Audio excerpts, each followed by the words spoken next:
আসসালামু আলাইকুম দর্শক। আজকে কথা বলবো অস্ট্রেলিয়া সম্পর্কে।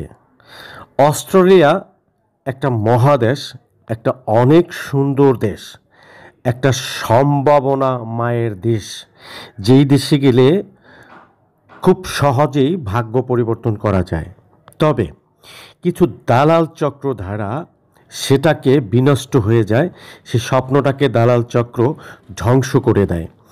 কিভাবে অস্ট্রেলিয়া নিয়ে প্রতারণা হয় এবং অস্ট্রেলিয়ার ওয়ার্ক পারমিট কারা কারা পাবেন বা কোন ধরনের লোকে ওয়ার্ক পারমিট সংগ্রহ করতে পারবেন এবং বর্তমানে ভিজিট ভিসায় কতটা রেশিও ভালো, এই ব্যাপারে সব কিছু মিলিয়ে পুরো ভিডিও জুড়ে আলোচনা করব।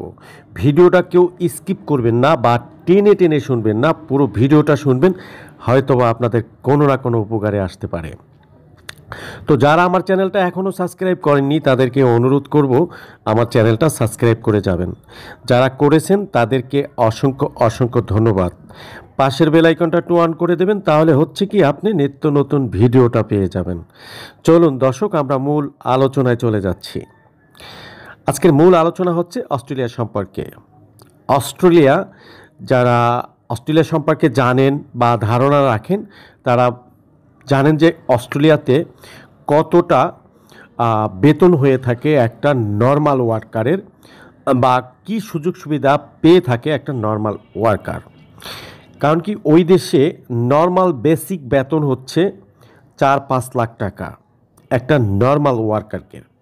তবে হ্যাঁ, একটা সময় অস্ট্রেলিয়ার প্রচণ্ড চাহিদা ছিল কাজের, অসম্ভব। করোনার পরে অসম্ভব কর্মীবিহীন হয়ে পড়েছিল অস্ট্রেলিয়া, যেখানে কৃষিক্ষেত্রে বা মাঠ যে জমি চাষাবাদ হয় সেখানে কিন্তু প্রচুর লোকের অভাব ছিল। সেটা কিন্তু পরবর্তীতে স্টুডেন্টরা যেয়ে সেটা পূরণ করেছেন, বা প্রচুর স্টুডেন্ট ভিসা হয়েছে করোনার পরে। আবার যখন ভিসা চালু হয়েছে তারপরে সেখানে যে স্টুডেন্ট ভিসা যারা গিয়েছেন তারা কিন্তু এখন প্রচুর চাহিদা, এবং এখন অতটা যে একদম অনায়াসে যে কাজ আছে পড়ে আছে এরকম কিছু না।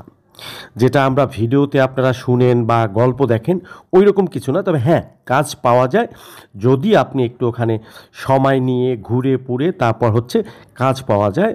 মানে হচ্ছে অস্ট্রেলিয়ার বাইরের যে দেশগুলি আছেন সেই দেশের মতো না, অস্ট্রেলিয়া একটা ভিন্ন দেশ।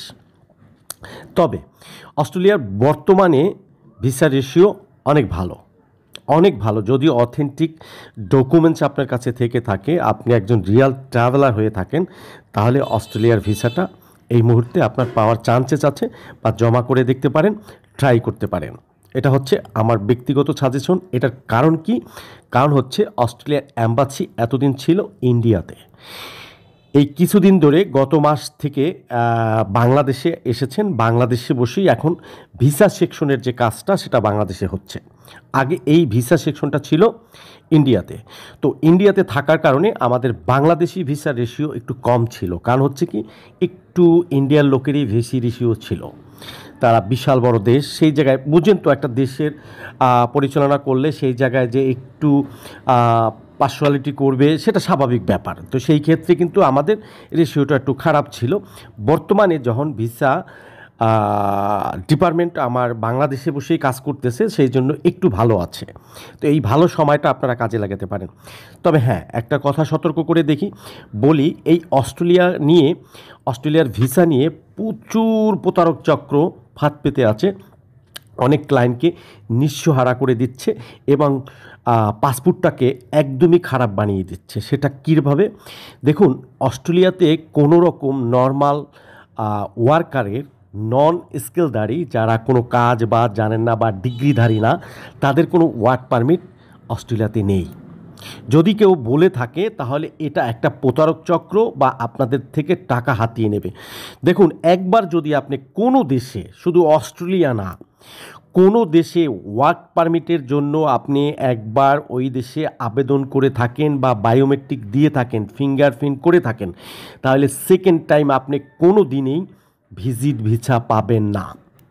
এটা কিন্তু মারাত্মক ক্ষতিকর একটা বিষয়। এটা মাথায় রাখতে হবে। তো এই জন্যই বলি, এই যে অনলাইনে বিভিন্ন প্ল্যাটফর্মে এসে ভুয়া ওয়ার্ক পারমিটের নামে নিয়ে আপনাদেরকে ফিঙ্গারপ্রিন্ট করায়, সেই ফিঙ্গারপ্রিন্ট করানোর পরে ভিসা তো হবেই না, জাস্ট 2 নাম্বার কাগজপত্র দিয়ে কিছু টাকা হাতিয়ে নেয়। এই হচ্ছে প্রতারক চক্রের কাজ। আর অনেক সরল সোজা মানুষগুলি সেই ফাঁদে পড়ে টাকা পয়সাও নষ্ট করে তারপর ফিঙ্গারপ্রিন্ট দেয়। তারা খুশি হয়ে যায় যে আমরা ফিঙ্গারপ্রিন্ট দিয়েছি, আমার ভিসা হয়ে যাবে। No, never. এটা কখনোই করবেন না, কারণ ওয়ার্ক পারমিট অস্ট্রেলিয়াতে হয় না। শুধু ডক্টর, ইঞ্জিনিয়ার, বড় বড়দের জন্য ওয়ার্ক পারমিট হয়, বাট কোনো লোকাল কোনো ওয়ার্কারের জন্য, কোনো নর্মাল ওয়ার্কারের জন্য কাজের ভিসা দেওয়া হয় না অস্ট্রেলিয়াতে। এটা একদম ক্লিয়ার করে বলে দিই। অনেক লোকই আমাকে জানান, ভাই আমি তো ফিঙ্গার দিয়েছি ওয়ার্ক পারমিটে, এইগুলি শুনে শুনে অভ্যস্ত হয়ে গেছি, এখন আর শুনতে ইচ্ছা করে না। তাতে তো তারপর বলে দিই যে ভিসা তো হবেই না। দ্বিতীয় কথা, নিজের লাইফটাকে নিজে খারাপ বানিয়ে দিচ্ছেন ফিঙ্গারপ্রিন্ট করে। কারণ আপনাকে কিন্তু তারা রেকর্ডিং করে ফেলছে যে আপনি কাজের উদ্দেশ্যে সেখানে যাবে। দ্বিতীয়বার যখন আপনি ভিজিট ভিসার জন্য আবেদন করবেন, তখন কিন্তু আপনাকে আর আপনার কথা বিশ্বাস করবে না যে আপনার এই কিছু আছে, আপনি বাংলাদেশে এই কিছু আছে না, আপনি তো কাজের জন্যই সেখানে আগে যেতে চেয়েছিলেন। সেই বিষয়টা কিন্তু মাথায় রাখতে হবে। সেই জায়গায় কিন্তু আপনার নিজের ভাগ্যটাকে নিজে ক্ষতি করেছেন বা নিজের ভাগ্যটাকে নিজে নষ্ট করে দিয়েছেন। এই দিকে কেউ পা রাখবেন না। অস্ট্রেলিয়ার কোনো ওয়ার্ক পারমিটের জন্য যদি কোনো ব্যক্তির কাছে কোনো দিন আপনি শুনেন, সেই বলবেন একজন প্রতারক চক্র, তার সাথে কথা বলবেন না।